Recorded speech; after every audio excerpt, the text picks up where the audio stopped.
Sesudah itu Ben-Hadad, Raja Aram, menghimpunkan seluruh tentaranya, lalu maju mengepung Samaria.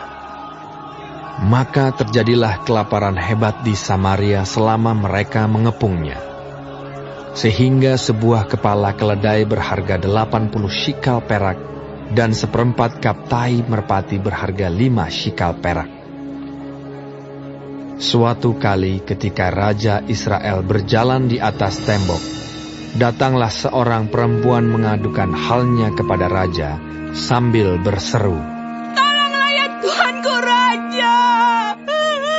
Jawabnya, "Jika Tuhan tidak menolong engkau, dengan apakah aku dapat menolong engkau? Dengan hasil pengirikankah? Atau hasil pemerasan anggur?" Kemudian bertanyalah Raja kepadanya, "Ada apa?" Jawab perempuan itu, "Perempuan ini berkata kepadaku, berilah anakmu laki-laki, supaya kita makan dia pada hari ini. Dan besok akan kita makan anakku laki-laki. Jadi kami memasak anakku dan memakan dia. Tetapi ketika aku berkata kepadanya pada hari berikutnya, berilah anakmu, supaya kita makan dia, maka perempuan ini menyembunyikan anaknya." Tatkala Raja mendengar perkataan perempuan itu, dikoyakannya lah pakaiannya, dan sedang ia berjalan di atas tembok, kelihatanlah kepada orang banyak bahwa ia memakai kain kabung pada kulit tubuhnya. Lalu berkatalah Raja, "Beginilah kiranya Allah menghukum aku, bahkan lebih daripada itu, jika masih tinggal kepala Elisa bin Safat di atas tubuhnya pada hari ini." Adapun Elisa duduk-duduk di rumahnya, dan para tua-tua duduk bersama-sama dia.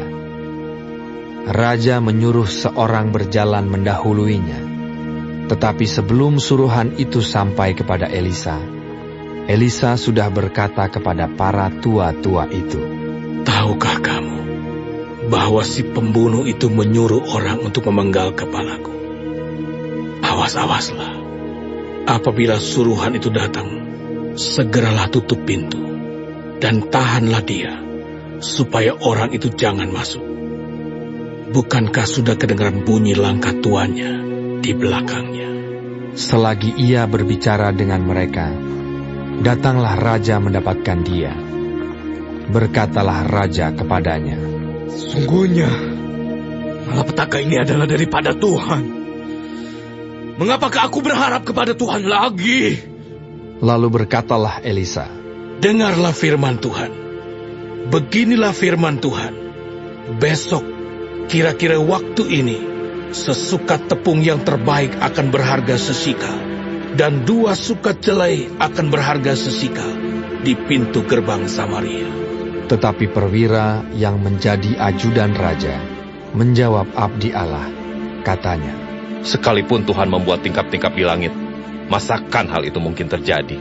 Jawab abdi Allah, "Sesungguhnya, engkau akan melihatnya dengan matamu sendiri, tetapi tidak akan makan apa-apa daripadanya." 4 orang yang sakit kusta ada di depan pintu gerbang. Berkatalah yang seorang kepada yang lain, "Mengapakah kita duduk-duduk di sini sampai mati? Jika kita berkata, baiklah kita masuk ke kota, padahal dalam kota ada kelaparan, kita akan mati di sana. Dan jika kita tinggal di sini, kita akan mati juga. Jadi sekarang, marilah kita menyeberang ke perkemahan tentara Aram.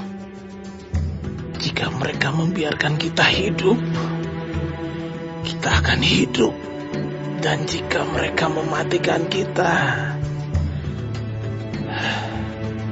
kita akan mati." Lalu pada waktu senja bangkitlah mereka masuk ke tempat perkemahan orang Aram. Tetapi ketika mereka sampai ke pinggir tempat perkemahan orang Aram itu, tampaklah tidak ada orang di sana. Sebab Tuhan telah membuat tentara Aram itu mendengar bunyi kereta, bunyi kuda, bunyi tentara yang besar, sehingga berkatalah yang seorang kepada yang lain, Sesungguhnya Raja Israel telah mengubah raja-raja orang Het dan raja-raja orang Misraim melawan kita, supaya mereka menyerang kita. Karena itu bangkitlah mereka melarikan diri pada waktu senja dengan meninggalkan kemah dan kuda dan keledai mereka serta tempat perkemahan itu dengan begitu saja. Mereka melarikan diri menyelamatkan nyawanya. Ketika orang-orang yang sakit kusta itu sampai ke pinggir tempat perkemahan, masuklah mereka ke dalam sebuah kemah, lalu makan dan minum. Sesudah itu mereka mengangkut dari sana emas dan perak dan pakaian. Kemudian pergilah mereka menyembunyikannya. Lalu datanglah mereka kembali, masuk ke dalam kemah yang lain, dan mengangkut juga barang-barang dari sana. Kemudian pergilah mereka menyembunyikannya. Lalu berkatalah yang seorang kepada yang lain, Tidak patut yang kita lakukan ini. Hari ini ialah hari kabar baik. Tetapi kita ini tinggal diam saja. Apabila kita menanti sampai terang pagi, maka hukuman akan menimpa kita. Jadi sekarang, marilah kita pergi menghadap untuk memberitahukan hal itu ke istana raja. Mereka pergi, lalu berseru kepada penunggu pintu gerbang kota dan menceritakan kepada orang-orang itu. Katanya, Kami sudah masuk ke tempat perkemahan orang Aram. Dan ternyata tidak ada orang di sana. Dan tidak ada suara manusia kedengaran. Hanya ada kuda dan keledai tertambat. Dan kemah-kemah ditinggalkan begitu saja. para penunggu pintu gerbang menyerukan dan memberitahukan hal itu ke istana raja. Sekalipun masih malam, raja bangun juga, lalu berkata kepada para pegawainya, Baiklah, aku terangkan kepadamu apa maksud orang Aram itu terhadap kita. Mereka tahu bahwa kita ini menderita kelaparan. Sebab itu, mereka keluar dari tempat perkemahan untuk menyembunyikan diri di padang. Sambil berpikir, apabila orang Israel keluar dari dalam kota, kita akan menangkap mereka hidup-hidup. Kemudian kita masuk ke dalam kota. Lalu salah seorang pegawainya menjawab, Baiklah, kita ambil 5 ekor dari kuda yang masih tinggal di dalam kota ini.